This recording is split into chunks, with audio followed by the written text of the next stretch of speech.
Hej og velkommen til Isolles køkken.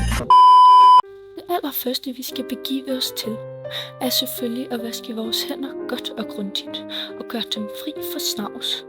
For hygiejne er nummer 1, 2 og 3, når det kommer til madlavning.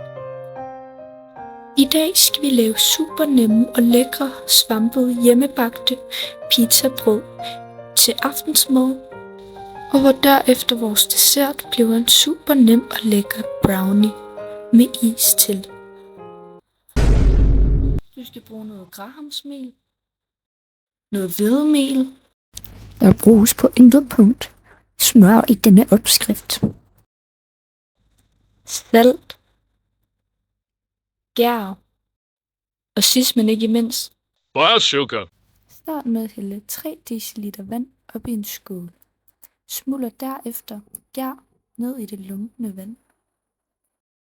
Kom aldrig gær i direkte kontakt med sukker eller salt, fordi derved dræber du gæren, og dine boller vil ikke hæve. It was at this moment that he knew. He fucked up. Dette kommer jeg til at gøre i mit første forsøg på disse pizzabrød, og må det derfor desværre smide det ud. They ask you how you are, you just have to say that you're fine when you're not really fine, but you just can't get into it because they... Dette kunne have sket for alle og enhver, og så er det bare med at komme op på hesten igen og tilsætte 3 dl vand, 50 gram skær, som skal smuldre selvfølgelig, og rør det godt og grundigt sammen. Rør 50 grams grahamsmel ud i dit knæs, og tilsæt derefter salten og sukkeret. Efterfølgende det kan du tilsætte mel lidt ad gangen, hvor du ælter dejen. Lagt dem længe er du nu endelig færdig med dejen, og nu skal du lade den stå og hæve i mindst 30 minutter. Husk nu at holde stationen bag nu os. Hygiejne. 1, 2, 3.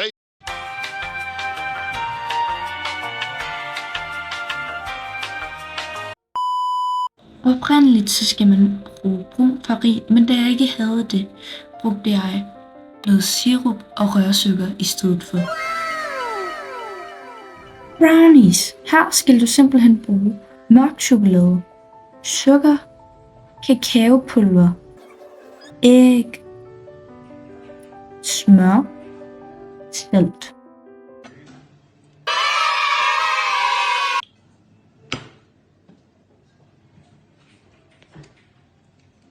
Butter. Chocolate? Bornen skal tændes på over under varme på 170 grader. Derefter skal du køge 4 stykker æg. Kom 2, når kom sukker i.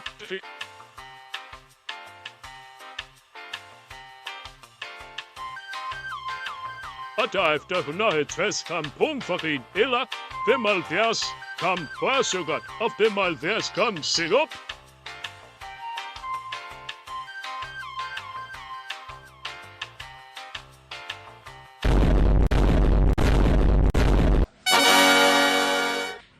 Så det sker vanilje sukker.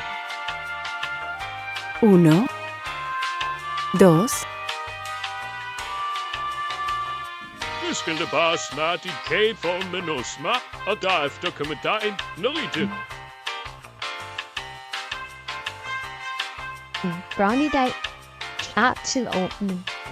Stik din brownie ind midt i ovnen. Den skal bages i 20-25 minutter. Stik en gaffel i den, og der skulle gerne hænge en lille smule dej ved. Den må endelig blive bagt for meget, men det skal godt nok heller ikke være flydende. Pizzabollene. Kom din pizza, steg ud af skålen og ned på bordet, og æld den frem og tilbage. Få lidt mel i revnerne, og få lidt gang i gæren, og brug den. Derefter skal du dele dejen op i 8 lige store stykker. Pizzabollenes tykkelse skal cirka være 1 til 1,5 centimeter.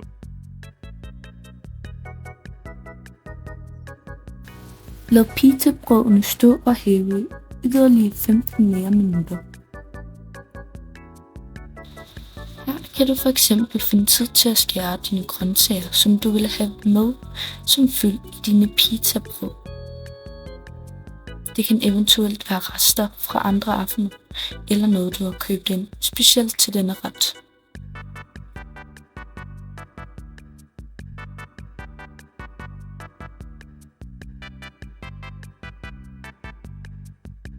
Når browniesene er blevet bagt til en fornuftig konsistens, skal de afkøles i mindst 3 timer. Derfor vælger jeg at sætte mine brownies udenfor i denne vintermåned.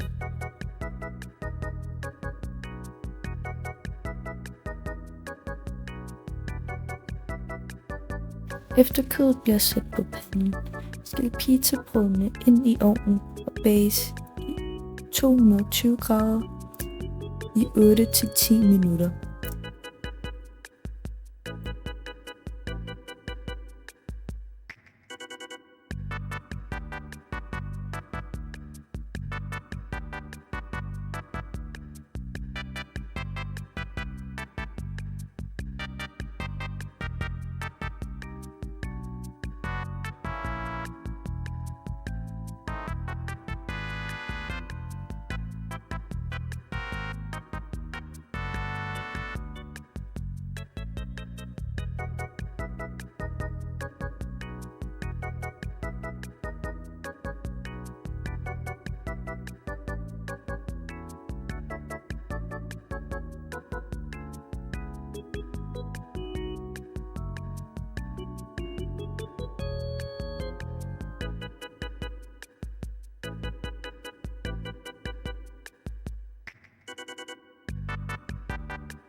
Så har browniesene stået og kølet af, og nu er de klar til dessert.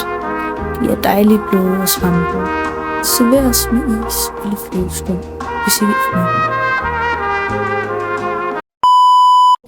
Og selvfølgelig har vi jo hovedingrediensen med i vores pizza, som er pizzasaucen hele vejen fra Island af.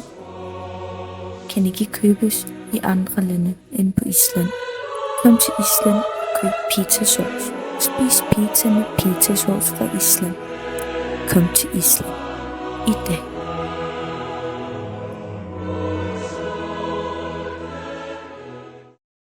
Like and subscribe. Tusind tak, fordi I gad at se med i dag, venner. Her i slutningen har vi bare lige lidt bloopers. Bare lige for at slutte af med en god stemning og godt humør. Vi ses.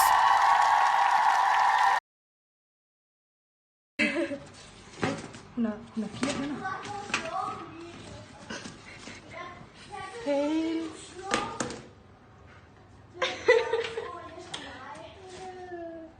Super lækkert. Super nemt.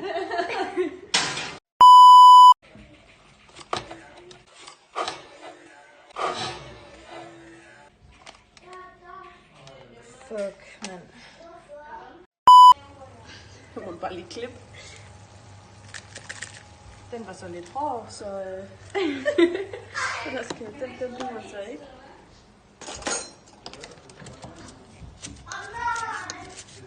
Så skal altså sådan nogle bloopers. Ja.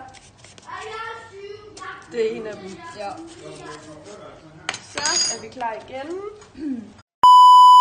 Hvad er det dyreste salt i hele verden. Så går vi rundt. Wow. Han jo lærer at tage. 15 siger jeg. 15.